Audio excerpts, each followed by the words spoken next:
The clock on the wall of Hartfield and Sons auction house read 9:14 in the morning when they told Vincent Caulder his grandfather's watch was fake. He stood at the appraisal counter with his hands flat on the glass and said nothing. Not because he had nothing to say, because he had heard something in the way the head appraiser, Edmund Holt, said the word replica. Not with certainty, but with the rehearsed confidence of someone who had made the same pronouncement so many times it had become reflex. Vincent looked down at the watch. It sat in the velvet tray they had given him to carry it over, a 1943 Patek Philippe ref, 1518 in rose gold, its dial the color of aged cream, the subsidiary seconds hand frozen at the 42-second mark, the way it always froze when he forgot to wind it. His grandfather, Roy Caulder, had worn it every day of his adult life, had wound it every morning standing at the bathroom sink, had taken it off only once, the day he pressed it into Vincent's palm in the hallway of Mercy General Hospital 3 weeks before the cancer finished what it had started. "Don't let anyone tell you what something is worth," Roy had said. "They always undercount the things that matter." Edmund Holt slid a printed sheet across the counter. Serial number analysis. Movement inspection report. A photocopy of a reference catalog from 1967 with certain entries highlighted in yellow. He pointed to each item with the capped end of his pen, methodical, patient in the way that people are patient when they want you to feel slow. "The engraving on the caseback is off by approximately 1 millimeter in letter spacing," Edmund said. "The movement shows characteristics consistent with a Swiss eboche sourced in the post-war period, but not by Patek. The luminous material on the indices appears to have been applied after the original manufacture. We see this often with pieces from this era. Reproductions were sophisticated. Your grandfather may not have even known." The last sentence landed like a small, controlled detonation. Vincent picked the watch up off the velvet and held it in his fingers. He turned it over. He ran his thumb across the caseback engraving, the initials RC, and a date, June 12, 1951, the day Roy Caulder married his grandmother in a church outside Knoxville that no longer existed. "He knew," Vincent said quietly. "I understand it's a difficult." He knew every watch he ever owned. He could identify a movement by sound. Vincent set the watch back down. "What you're telling me is worth something to you because it lets you pass on the lot. I get that. But you're wrong." Edmund Holt looked at him for a moment with the careful blankness of someone deciding whether to be polite or honest, and chose polite. "Mr. Caulder, we've had 3 of our senior appraisers examine this piece. I'm sorry." Vincent picked the watch up, tucked it into the inside breast pocket of his jacket where he could feel it against his ribs, and walked out. He drove home through the part of the city that looked like it had been built in a hurry and never finished. 2-lane roads past storage facilities and machine shops and a gas station, with one pump wrapped in a plastic bag. His house was at the end of a dead-end street, a narrow 2-bedroom with a concrete driveway and a detached garage that was bigger than the house, because he had extended it himself 11 years ago with money that should have gone to a vacation and that he had never once regretted spending. His daughter, Nell, was sitting on the front step when he pulled in. 8 years old, reading something with a drawing of a horse on the cover, not looking up until she heard the truck door. "How'd it go?" He sat down beside her on the step. The concrete was cold through his jeans. They said it was a fake. Nell looked at him. She had her mother's eyes, the particular shade of brown that changed in certain light, almost amber when the sun hit them directly. Her mother had been gone 4 years now, long enough that Nell no longer asked when she was coming back, which was its own kind of grief for Vincent, that she had stopped asking. "Is it?" Nell said. "No." "So what are you going to do?" He thought about that. He put his hand in his jacket pocket and felt the cool of the case against his fingers. "I'm going to find someone who actually knows." The name came from an unlikely place. Vincent was in the break room at Aldrich Industrial Solutions. He had been working there 12 years, a mechanical engineer who spent his days solving problems that other people brought to him in the form of damaged equipment inadequate documentation. When one of the machinists, a man named Pete, mentioned a shop on Eller Street. "Guy's name is Bauer," Pete said. "Old. I mean old. Worked for a movement manufacturer in Geneva in the 70s before he came over. My uncle took him a pocket watch once that 3 other shops said was garbage. Bauer looked at it for about 4 minutes and told him it was an 1889 Vacheron. Turned out to be worth $11,000. Vincent wrote the address on the back of a receipt and put it in his wallet. He did not go right away. He sat with it for a week, which was how long it took him to admit to himself that the Hartfield appraisal had gotten under his skin in a way he did not entirely understand. It wasn't the money. The estate didn't need the watch sold, could survive without it. It was the thing Edmund Holt had said about Roy maybe not having known. That was the part that stayed. He went on a Thursday afternoon after he picked Nell up from school and dropped her at his neighbor's place for an hour. The shop on Eller Street had no sign visible from the sidewalk, only a small brass plate beside the door that read Bauer & Son, Est, 1981, though from the look of the exterior, it could have been established considerably earlier. The window display held 3 watches on silk cushions and a small hand-lettered card that said, "Diagnosis by appointment or by trust. Walk-ins welcome." A bell above the door announced him. The man behind the counter was somewhere past 70, compact and precise-looking, with reading glasses pushed up on his forehead and a loupe resting on the glass in front of him. He was examining something small and did not look up immediately. "One moment," he said. Vincent waited. He looked around the shop. The walls held display cases, tools mounted on pegboard, 2 bracket clocks, a framed certificate from an institution in Switzerland. A workbench ran along the back wall with overhead lighting that was brighter than everything else in the room, focused, surgical. The man set down what he was holding and looked up. "Werner Bauer," he said. "Not a question. Vincent Caulder. A friend recommended you. They usually do. What have you got?" Vincent took the watch from his jacket pocket and placed it on the counter. He did not put it in the velvet tray. He had left the tray at Hartfield, but set it directly on the glass. Werner Bauer looked at it without touching it for almost a full minute. Then he put the loupe to his eye and leaned in. He picked it up, turned it over, set it down dial side up, picked it up again. He did not speak for a long time. Vincent had been in enough rooms with people doing serious work to know the difference between someone performing expertise and someone actually using it. Werner Bauer was doing the second thing. His hands were completely still when he wasn't moving the watch deliberately.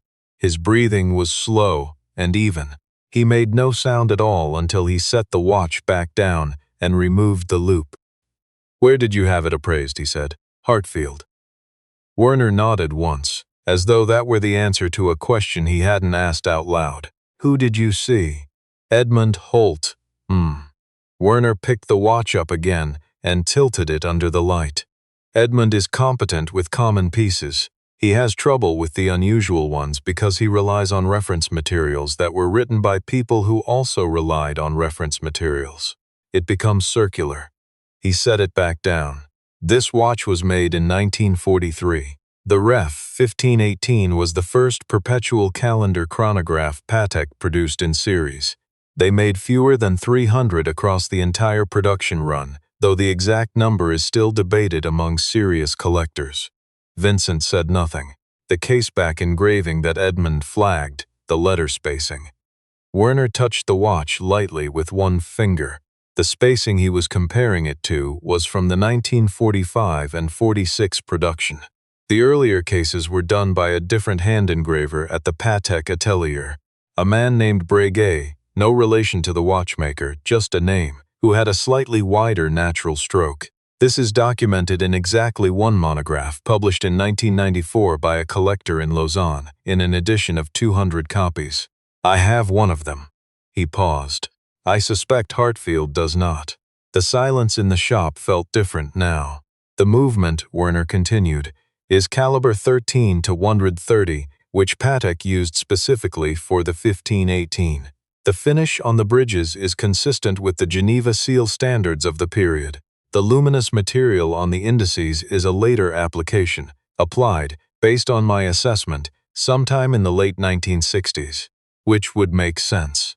The original radium lume was hazardous, and many owners had their watches re-lumed by watchmakers beginning in that period. This was common. This was responsible. It does not affect the movement's authenticity in any way. He looked up. Your grandfather's watch is genuine, Werner said. It is one of the few complete original dial examples I have encountered in 20 years of practice. Conservatively, at current auction, a piece in this condition would bring somewhere between $400,000 and $600,000. Vincent heard the number and felt oddly nothing. What he felt instead was something quieter and harder to name, the particular relief of being told that what you believed about someone you loved was correct. He knew, Vincent said, almost to himself. Beg your pardon, my grandfather. He knew what it was. Werner looked at him for a moment. Then he said, a man who winds the same watch every morning for 50 years usually does. He called Nell from the parking lot. She picked up on the second ring, which was how she always picked up, as though she had been waiting. Did the new guy know? She said, before he could speak. Yeah, he said. He knew. She didn't say anything for a second. He heard her breathing then. I told. He laughed, which surprised him. It came up without warning, the way it sometimes did when something hurt, and the hurt turned a corner. He sat in the parking lot for a while. After he hung up, the streetlights had come on without him noticing. The watch was in his pocket. He put his hand around it through the fabric. What happened next moved faster than he expected, which was not unusual for things that had been held still for too long. Werner Bauer produced a written authentication report, 8 pages, with citations from the Lausanne monograph and comparative analysis against known 1518 examples he had personally examined over his career. He attached photographs taken with a macro lens, the kind that showed the individual finishing strokes on the movement bridges at a magnification that made them look like aerial photographs of rivers. Vincent took the report to a second auction house, Whitmore's, on the other side of the city, where a specialist named Renata Cross spent 40 minutes with the watch and Werner's documentation, and then spent another 10 minutes on the phone with a colleague in New York before coming back and telling Vincent, very quietly, that they would be honored to include the piece in their spring horological auction. He told Edmund Holt by letter. He had thought about not telling him at all, and had decided that was the wrong choice, not for Edmund's sake but for his own. He did not want to carry the satisfaction of silence around longer than he needed to. The letter was 4 sentences. It said that the watch had been authenticated by Werner Bauer and accepted by Whitmore's for their spring auction, and that he thought Edmund might want to know for his own reference, and that he bore him no ill will. Edmund's office sent a response 2 weeks later, a single line from an assistant, saying that Edmund appreciated the update and wished him well with the sale. That was all. The auction was held on a Saturday in April, in a room with high ceilings and gilt-framed paintings of landscapes that nobody looked at. Nell came with him. She wore a blue dress that she had picked herself, and her hair was braided the way he had finally learned to braid it. Unevenly but securely, which was how she liked it, she said, because it felt like someone had actually done it rather than practiced. They sat in the back. The auctioneer was a tall woman who moved through the lots quickly and without drama until the drama actually arrived, at which point her voice changed just slightly, not louder, but more contained, the way a river looks when it narrows. Lot 47. She described the watch in measured terms, reading from the catalog. Original dial. Original movement. Authentication documentation on file. She gave the estimate range, and the room shifted in the small ways that rooms shift when something real has entered them. The bidding opened at $250,000. It moved quickly through the 300s, slowed in the low 400s, picked up again. Nell was sitting perfectly still beside him, her hands folded in her lap, watching the numbered paddles rise and fall across the room with the focused attention she usually reserved for things she was trying to memorize. The gavel came down at $540,000. Nell turned to look at him. He was looking straight ahead at the podium, and his jaw was tight in the way it got when he was trying not to feel something too hard and too fast. "Dad," she said. "I know," he said. He knew too, she said, about the watch. He knew the whole time. Vincent turned to look at his daughter then, at the amber eyes and the uneven braid and the blue dress she had picked herself, and he thought about Roy Caulder, winding the same watch every morning for 50 years, pressing it into his grandson's palm in a hospital hallway, saying, "Don't let anyone tell you what something is worth," and he thought that some things that people leave behind are not objects at all. They are arguments. They are the last thing someone says when they no longer have words. "Yeah," he said. He did. The drive home was quiet in the way that good quiet is quiet.